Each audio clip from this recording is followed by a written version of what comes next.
there's something called consumer price index, right?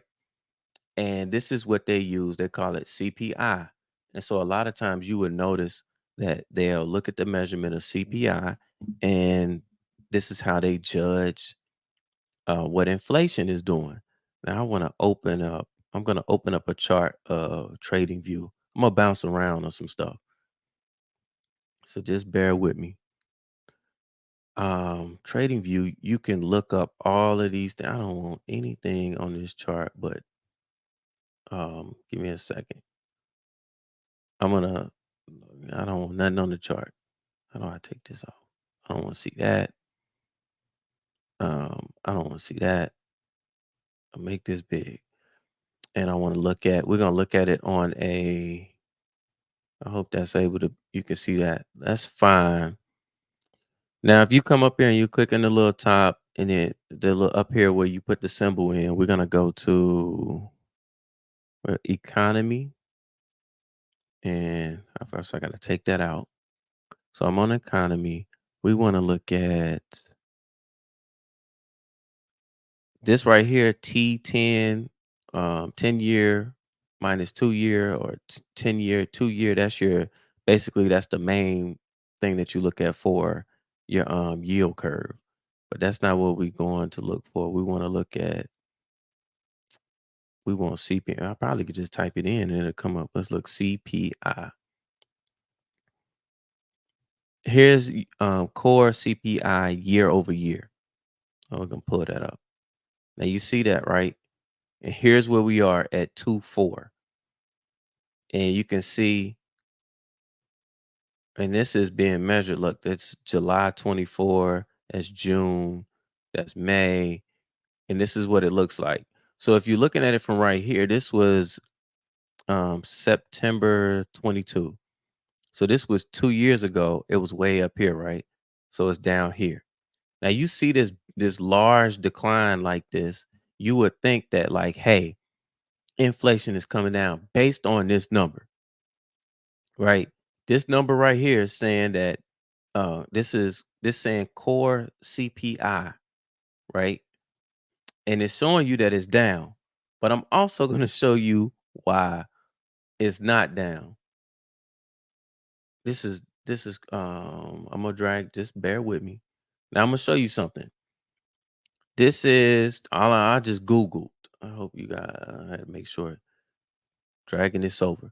I just Googled this, and you see right here where it says, I Googled, is food and fuel included in core inflation? And you got to look how you include it, and like how you search for it, because I was searching and it wouldn't come up. I'm gonna show you what Chat GPT. Let me show you what Chat GPT said first. Then we're gonna get down. I'm gonna show you what. Right. I said, does CPI include food, housing, and energy?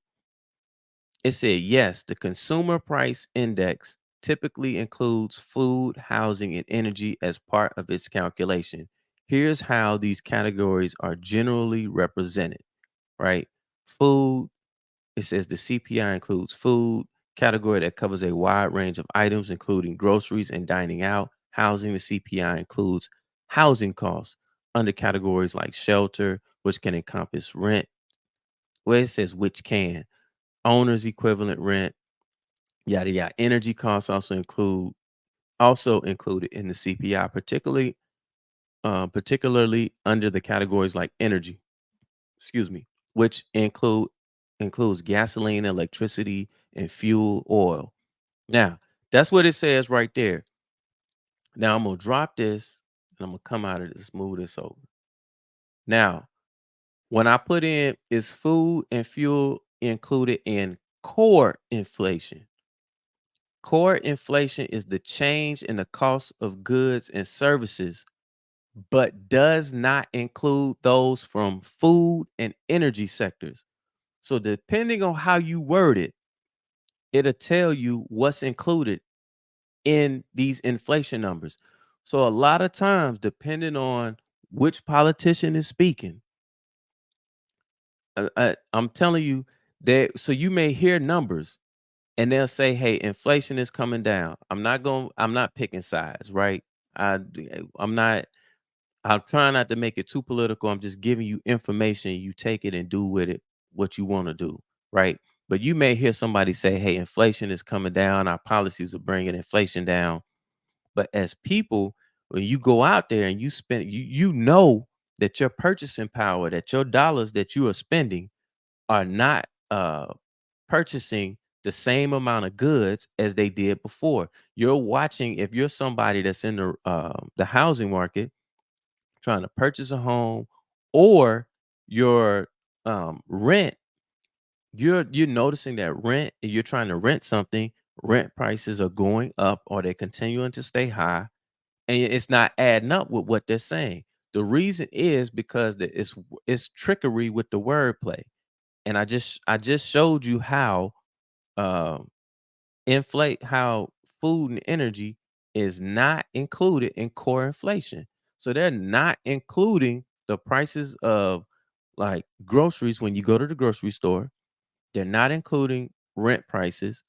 And so they have other metrics to do it. And depending on who's speaking to you and what they want to convey, depending on who wants your vote, depends on how they define that inflation. And I'm telling you that the average person defines inflation, or defines, how much money their dollar, the purchasing power of their dollar is dependent upon when they go to that grocery store and how much they spend to buy the same amount of goods that it took them maybe a year ago to purchase, or maybe 2 years ago. And people are looking at their rent. People are looking at trying to purchase a home. And that's how they're measuring inflation. But when politicians talk to you, or people in government, they're not using the same metric when they speak to you the majority of the time. So I just showed you just how, and it depends on, if I hadn't have put, like, I'm gonna do it again. Like, you see how I said, is food and fuel included in core inflation? Now, if I take out core inflation and just put in CPI, watch what it say. Now I'm just Googling this.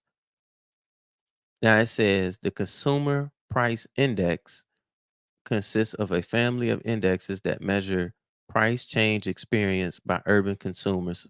Specifically, the CPI measures the average change in price over time of a market basket of consumer goods and services. The market basket includes everything from food items to automobiles to rent. So if they're speaking to you and they say the CPI number, and they show you how it's come down, and they're going to say, see, here's the consumer price index, it's coming down. So inflation is coming down. They're telling you that, even though you go into the store and you see this stuff is still high. But if you don't say core inflation, which in my opinion, that's the only thing that matter. The people don't care anything about this number. Core, they want to know food and energy, how much you pay at the pump, how much you pay in the grocery store, and how much you pay for room and board. Those are the only things that matter to the average American citizen. Now, I just want to go over that and give a little information. Now let's get to the markets.